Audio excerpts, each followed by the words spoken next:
கர்த்தருடைய பரிசுத்த நாமத்துக்கு மகிமை உண்டாகட்டும்.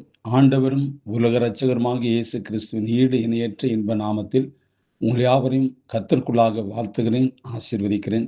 கர்த்தர் உங்கள் ஒவ்வொருவரையும் ஆசீர்வதிப்பாராக. பிரியமானவர்களே, இந்த நாளிலும் தியானிக்கிற வசனம் சங்கீத புஸ்தகம் 17வது சங்கீதம் 3வது வசனத்தினுடைய பின்பகுதி. சங்கீத புஸ்தகம் 17வது சங்கீதம் 3வது வசனம் அதனுடைய பின்பகுதி. என் வாய் மீறாதபடிக்கு தீர்மானம் பண்ணினேன். என் வாய் மீறாதபடிக்கு தீர்மானம் பண்ணினேன். வாழ்க்கை என்பது பல தீர்மானங்களால் உண்டானது. ஒவ்வொரு நாளும் நாம் நம்மை அறியாமலேயே பல தீர்மானங்களை எடுக்கிறோம். எப்பொழுது எழும்புவது, என்ன உடை உடுப்பது, என்ன சமைப்பது என்ற தீர்மானங்கள் மிகவும் சாதாரணமானவைகள். ஆனால் வாழ்க்கையின் திசையே திருப்பக்கூடிய தீர்மானங்கள் பிள்ளைகளுடைய படிப்பு, திருமண காரியங்கள், வேலை வாய்ப்புகள் போன்ற முக்கியமானவைகளாகும். அதோடு கூட ஆவிக்குரிய ஜீவியத்தில் முன்னேறுவதற்கு தினந்தோறும் பல தீர்மானங்களை நாம் செய்ய வேண்டியது அவசியமாக இருக்கிறது. சிலருக்கு தீர்மானங்கள் என்ற உடனே புத்தாண்டு தீர்மானங்கள் தான் ஞாபகம் வருகிறது. பழைய ஆண்டை முடிப்பதற்கு முன்பு அவசரமாக, ஆண்டவரே, நீர் என்னை ஆசீர்வதிக்கும்படி நான் ஒழுங்காக வேதம் வாசிப்பேன், ஒழுங்காக ஜெபம் செய்வேன், ஒழுங்காக நான் ஆலயத்திற்கு வருவேன் என்றெல்லாம் சொல்லிவிட்டு சில நாட்களில் அந்த தீர்மானங்களை காற்றில் பறக்க விட்டு விடுகிறார்கள். தேவ பிள்ளைகளே, நீங்கள் கர்த்தருக்காக வைராக்கியத்தோடு தீர்மானம் செய்யும் பொழுது கர்த்தர் வைராக்கியத்தோடு உங்களோடு இருந்து அந்த தீர்மானங்களை நிறைவேற்ற அவர் உதவி செய்வார். இதுதான் உண்மை. வேதத்தில் தீர்மானம் செய்த 3 நபர்களை உங்களுக்கு முன்பாக நிறுத்த நான் விரும்புகிறேன். முதலாவது யாக்கோபின் தீர்மானம். அது தசமபாகம் செலுத்துவேன் என்று சொல்லுகிற ஒரு நிபந்தனையோடு கூட உள்ள தீர்மானம்.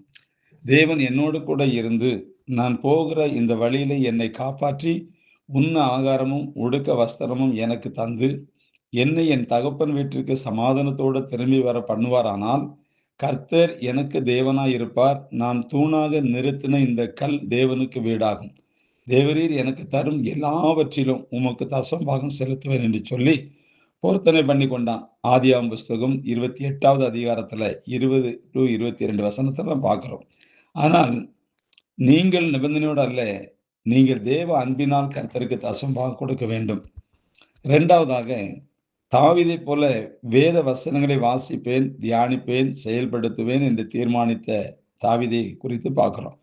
உமது கட்டளைகளை தியானித்து உமது வழிகளை கண்ணோக்குகிறேன், உமது பிரமாணங்களில் மனமகிழ்ச்சியாய் இருக்கிறேன், உமது வசனத்தை மறவேன் என்று சங்கீதம் 119 15, 16 வசனத்துல நாம் வாசிக்கிறோம். ஆம் தேவனுடைய பிள்ளைகளை, வேதத்தை வாசித்து தியானித்து அதன்படி நடக்கிற உத்தம மார்க்கத்தார் நிச்சயமாகவே அவர்கள் பாக்கியவான்களாய் விளங்குவார்கள். வேத வசனங்களை தியானிக்க வேண்டிய ஒவ்வொருவர் மேலும் விழுந்த கடமையா இருக்கிறது. அதே நேரத்தில் மூன்றாவதாக தானியேலின் தீர்மானம் பரிசுத்த வாழ்க்கைக்கான தீர்மானம். ராஜாவின் போஜனத்தினாலும் அவர் பானம் பண்ணும் திராட்சரசத்தினாலும் தன்னை தீட்டுப்படுத்தலாகாது என்று தன் இருதயத்தில் தீர்மானம் பண்ணி கொண்டான். தானியேல் புஸ்தகம் 1ஆம் அதிகாரம் 8வது வசனத்துல வாசிக்கிறோம். எனக்கு அன்பார்ந்த தேவனுடைய பிள்ளைகளே, இன்றைக்கு உங்களுடைய தீர்மானங்கள் என்ன? கிறிஸ்துவை நேசிப்பதை குறித்து, அவருக்கு ஊழியம் செய்வதை குறித்து தீர்மானம் எடுத்து கர்த்தரோடு நெருங்கி வாழ வேண்டும் என்பதுதான் முக்கியம். பிரசங்கின் புஸ்தகம் 5ஆம் அதிகாரம் 4வது வசனத்துல வாசிக்கும் போது, நீ தேவனுக்கு ஒரு பொருத்தனை பண்ணி கொண்டால் அதை செலுத்த தாமதியாதே, அவர் மூடரில் பிரியப்படுகிறது இல்லை, நீ நேர்ந்து கொண்டதை செய் என்று சொல்லி வேதத்துல வாசிக்கிறோம். எனக்கு அன்பார்ந்த கர்த்தருடைய ஜனமே, நம்முடைய வாய் சில நேரங்கள்ல மீறி விடுகிறது. தீர்மானம் பண்ணுகிறோம், ஆனால் செயல்படுத்துவது இல்லை, மறந்து விடுகிறோம், காற்றோடு விட்டு விடுகிறோம். அப்படி அல்ல. நம் வாய் எதை சொல்லுகிறது, அது எதற்காக சொல்லுகிறது என்பதை நாம் நன்றாக அறிந்து செயல்பட வேண்டியது மிகவும் அவசியமாயிருக்கிறது. கர்த்தருக்கு முன்பாக நாம் வாய் மீறக்கூடாது, ஜனங்களுக்கு முன்பாகவும் வாய் மீறக்கூடாது. இந்த வாய் மீறுதல் நிமித்தமாய் வருகிற பாவங்கள், அது நிமித்தம் வருகிற சண்டைகள், சச்சரவுகள், பிரச்சனைகள், போராட்டங்கள், பலவிதமான குடும்பங்கள்ல பலவிதமான வகையில இப்படிப்பட்ட சம்பவம் நடக்குது. அதனால கர்த்தருடைய பிள்ளைகள் கவனிக்க வேண்டியது, நம் வாய் மீறாதபடி தீர்மானம் பண்ண வேண்டும் என்று இந்த நாளிலும் கர்த்தர் நமக்கு நல்ல ஆலோசனை தருகிறார். ஏற்றுக்கொள்வோம், செயல்படுத்துவோம். கர்த்தர் உங்களை ஆசீர்வதிப்பார். God bless you.